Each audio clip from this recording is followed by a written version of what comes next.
You're listening to the Be a Better Lawyer podcast with Dina Cataldo, episode 165. So how do high-achieving lawyers break through generations of being taught that we have to grind ourselves into the ground to get results for clients, build a successful business, and create a life we love? While law schools are busy teaching the rule of law, they're slacking on teaching us how to be a better human to create for ourselves the success we thought we'd achieve after law school. This podcast bridges the gap between law school and life. Hello there. How are you doing today? So I am taking you on a little walk this afternoon. And the reason I'm taking you for a walk is because I thought it would be fun for me and just something different. Because today I'm going to share with you some of my favorite practices to keep my mind working the way that I want it to work. And this is my experience over the last decade of kind of playing with what feels really good, what is truly possible with my schedule, what I've practiced over and over again to make happen, and that became easier and easier to adjust for myself as I saw myself following through on these practices. And so what I want to share before I get to these practices is that even starting out with these was a practice. There was no set it and forget it, right? Until I practiced it over and over again, and then it became more second nature to me. We are accumulation of our habits. And so when we start really paying attention to what our habits are, we begin to understand why our bodies, our minds are working the way that they are working or not working.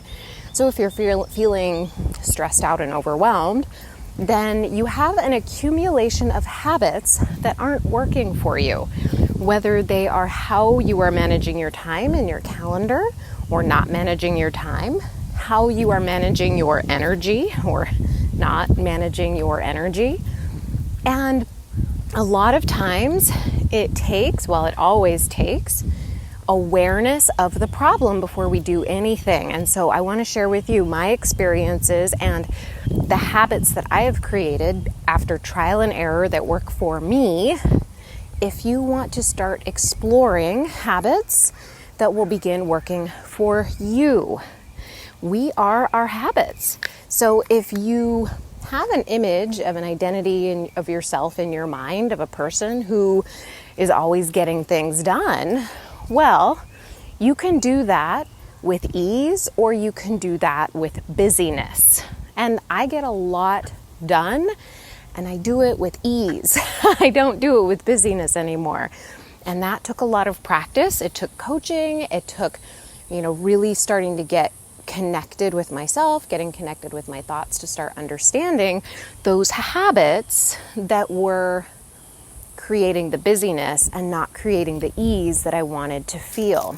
So if you think that feeling ease and feeling calm means that you need to cut things out of your calendar, well, that might be true, but more likely what it is how you are structuring your day, how much you are or are not making time for yourself.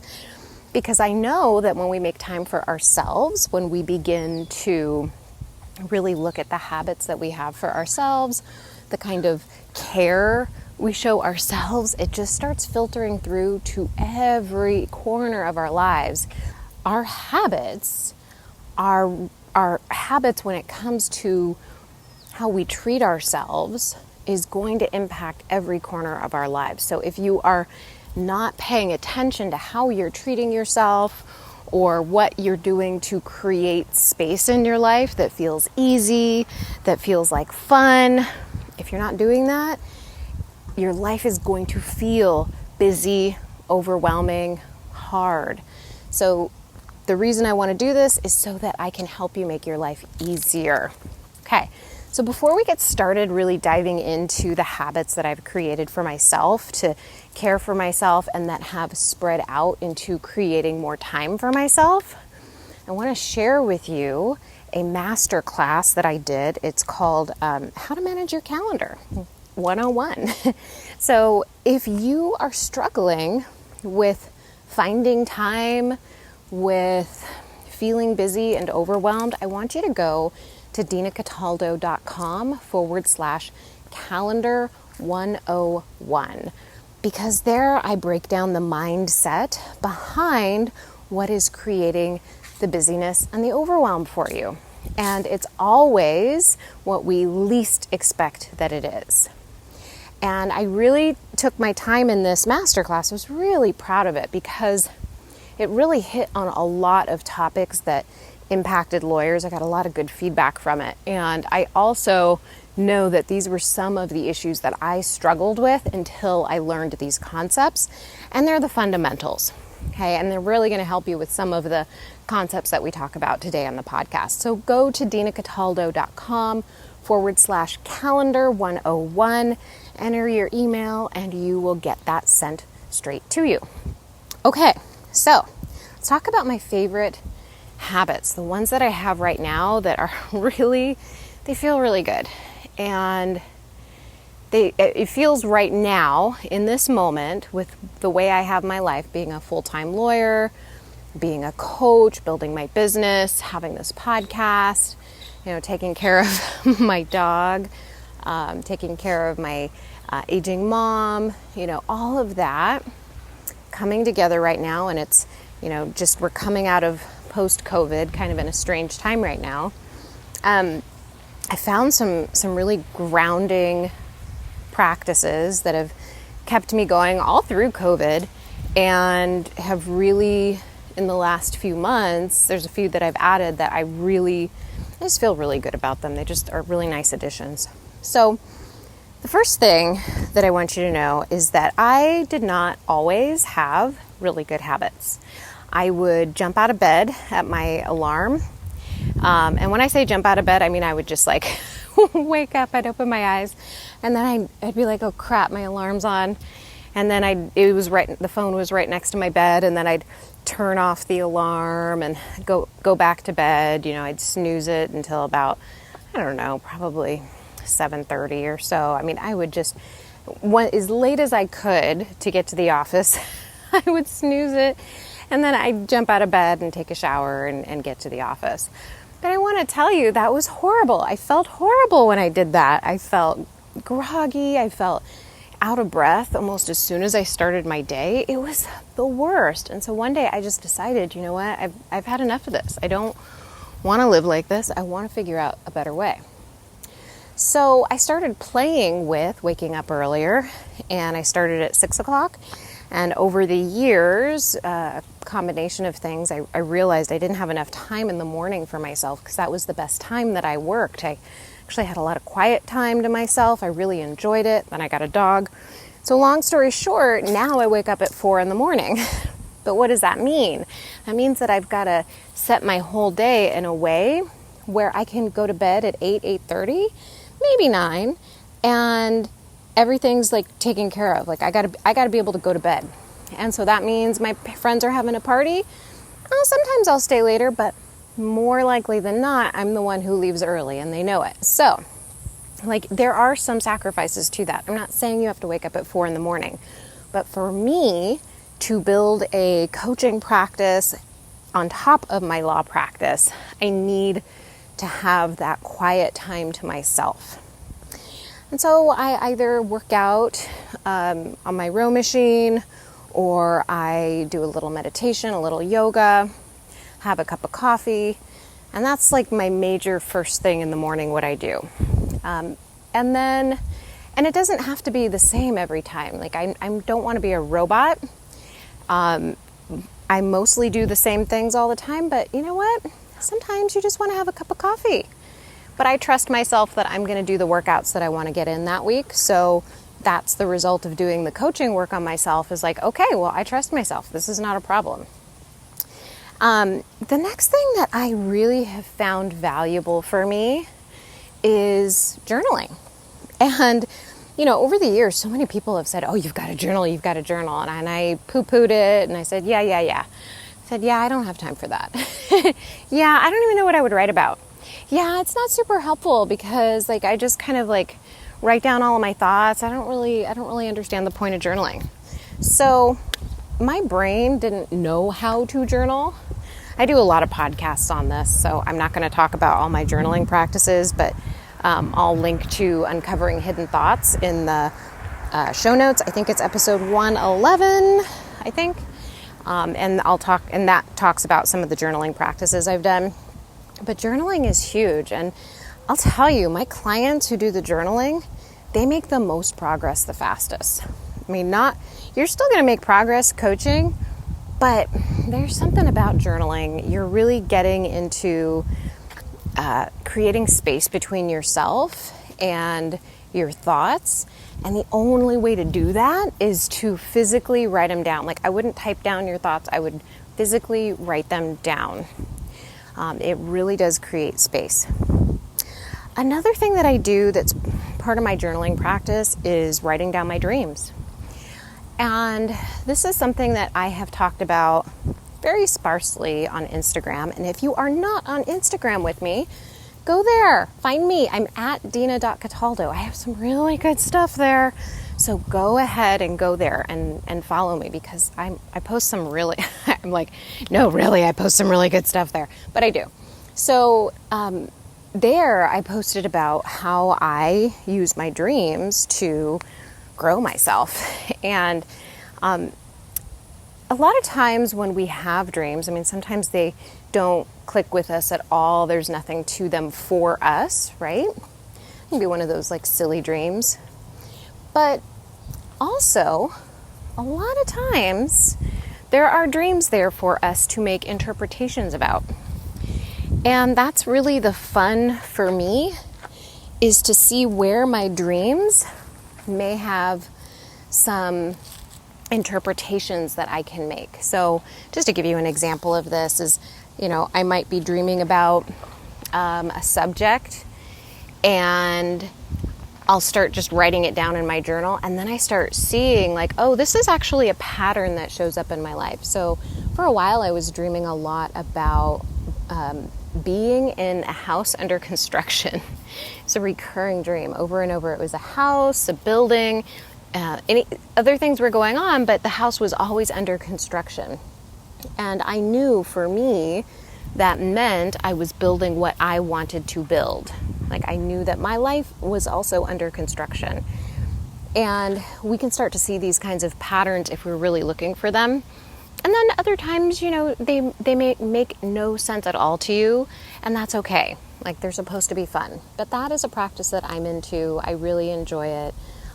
Ever since I was a little girl, I have had really vivid dreams. And so I have always made a practice of writing them down. Because when I go back and read them, I'm like, oh, that's what I was going through. Like it totally makes sense. I was dreaming about those things because I was going through some things during that time that my subconscious picked up. So I just want to offer that to you as a practice that can offer you some extra insight into your mind, especially if you're really getting into this work of the subtle thoughts that are influencing how you behave in the world. So that's another practice that I do. And all of this is in the morning. And usually I'll just sit and snuggle with my dog and do that while, just kind of listening to the wind outside. I'll take my dog for a walk sometimes. He really appreciates that. And I was sharing on Instagram the other day that I've started this practice of trying to get even quieter in my mind and slowing it down even more. And that has been really helpful. What I've done, and one of the people who follows me on Instagram said, this is meditation, only but it sounds easier. And she's right. Like you can go for a walk with your dog or by yourself and to practice this, bit of silence, creating this for yourself. Start to listen for a sound that is almost a little hard to hear. Like for me, it was listening to Frankie's little paws, walking through the grass or on the cement, and just trying to hear that quieted my mind. And so I would walk for maybe 20, 30 seconds, and I wouldn't think of anything except as paw prints. And then I would have a thought enter my mind, like, oh, I wonder what I have to do today, and then I could say to myself, oh, that's interesting that I'm having that thought. Or I'd listen to his paw prints for a few more seconds, and then it would come back to me like, oh, I wonder what the neighbors are going to think about my new windows. And I think, oh, that's interesting. I care what they think. Huh, that's interesting. And that's the same point of meditation, isn't to shut your brain down. It's to quiet it and get into that practice of quieting it. And if you suffer from anxiety, this is a really wonderful practice for you to start really seeing how you can slow down your thoughts, and that in turn is going to start slowing down the emotions that are running through your body. It's just going to slow it down because our thoughts are creating our feelings, and we can't always pinpoint the exact thought that's creating the anxiety. At least I have found that to be true. Like, there's not always a thought that I can pinpoint and say, yes, that is causing the anxiety. I just feel anxiety, and I just sit with it, and I get quiet, and it dissipates. Like, that's how I manage that when that does come up. So those are my morning practices. And then in the evening, because like during the day, most of the times, right, I'm at the office. So now we're full time, so I'm at the office all day, and I get home, and I have completed, what I needed to do for me, like to fill me up, the journaling, the walk, the quiet time, the workout. Like, that is what I needed before I get to the office to fill me up so I can have my day. And then in the evening, I've kind of made a deal with myself. I don't do hardly any work in the evening. Oh, I should add one thing. Sometimes I have coaching calls in the morning, so I get ready for those too a few days a week. So that is something that I also like waking up at 4 a.m. for, so I have some time to prep myself and have that alone time before I even start coaching.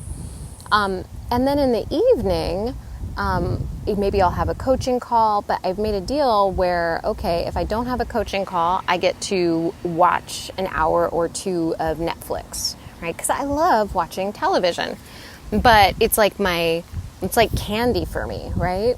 As long as I've done everything and I'm fine, I can watch TV. It's not a problem. And I really enjoy it more when I can sit there and immerse myself in it rather than worrying about other things that I have to do, right? I want to pop in to share what I do on a regular basis before bed. And that is taking at least 5 minutes to just quiet my mind. I love more time. I love to have like 30 minutes, like an hour to get ready for bed. But sometimes I have 5 minutes, and that's what I've given myself. So I'll do that, or I'll stay up a little bit later so I can meditate longer. But that's what I need to wind myself down. I can't have a phone in my room. I have my alarm in my kitchen. I don't have a TV in my room. I don't have any of that stuff to keep my mind busy. What I do is I quiet my mind, and usually it's meditation, and sometimes I'll write a little bit more in my journal, and sometimes I'll read a little. It just kind of depends on the night.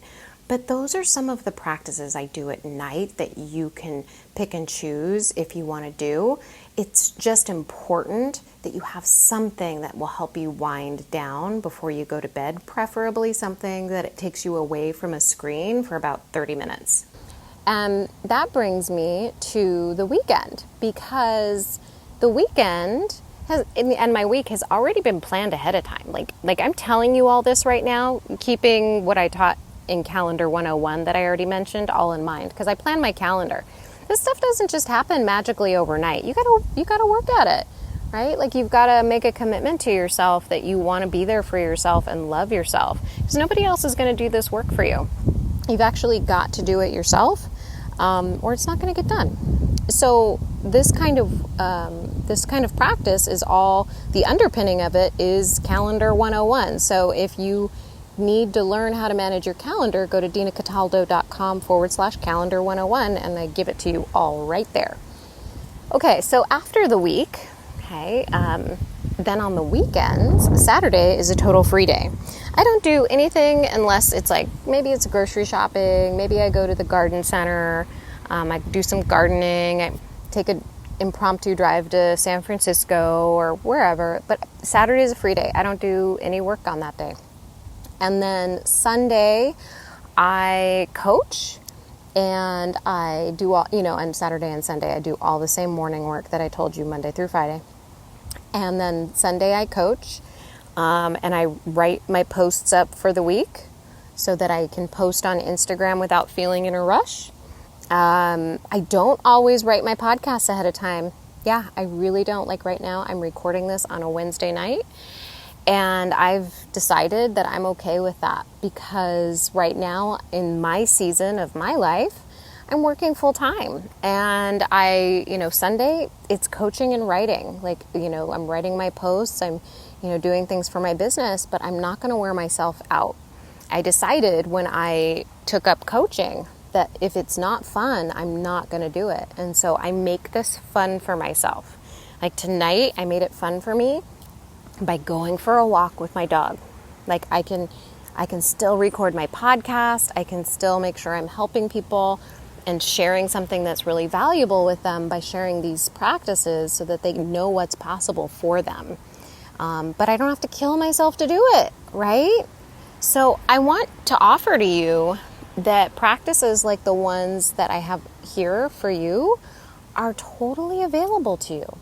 That you can pick and choose the ones that sound the easiest, the most fun, the ones that you think might be the most impactful for you right now. And you don't have to pick more than one. You can just pick one. If hearing all of this sounds hard, then don't do all of it. Pick one thing that sounds easy. And one other thing that's really easy for us to get into is beating ourselves up by comparing ourselves to other people. And I've done it before, so I want to make sure that I address this with you. Is when you hear the things that I do, I know that some people are inspired, which is great to hear. But I also hear, that it's really easy for us to beat up on ourselves, right? For not being like a person that we admire. And I've done it myself, so I want you to know it's normal. But we have to love ourselves. And these practices that I've shared with you are all about loving yourself more. And when we compare ourselves to other people, we're ignoring all the work that they put in. And I put in a lot of work on myself. And this was not an overnight thing. This was something that took me a decade of understanding where I was and where I wanted to be. And I didn't understand that in one podcast. It took me coaching. It took me finding people to see how they were living their lives and to see what was possible for me. So what I'm hoping in this podcast is just to give you a little glimpse of what's possible for you and habits that you can integrate into your own life. So if you go to my Instagram page at dina.cataldo, I'd love it if you would tag me in a post about this podcast and tell me either a practice that you have that has brought you peace in your lawyering, right? You're overwhelmed in your practice and you have one thing that really grounds you when you feel that. I'd love it if you would tag me and share what that practice is, because that's going to benefit more people. I'm going to repost that in my Instagram channel. This is a practice. This is something that we can all do. It only takes just that one little step forward for us to begin changing everything for us. And if you want to take this work deeper, if you want to start really unwinding the practices that maybe you've had so far that aren't working for you, I can help you with that. And if you go to dinacataldo.com and you go to the Work With Me button, just schedule a strategy session with me. Because when we're on that session together, I can show you exactly the thoughts that are preventing you from creating the life that you want to have and from creating the habits that you want to have. Because remember, we are our habits, and if we're not focused on the habits that we have now and on creating the habits that we want to get what we want, well, we're just going to stay stuck. And I know that you're listening to this podcast because you want growth. So if you want growth, let's talk. All right, talk to you soon. Bye.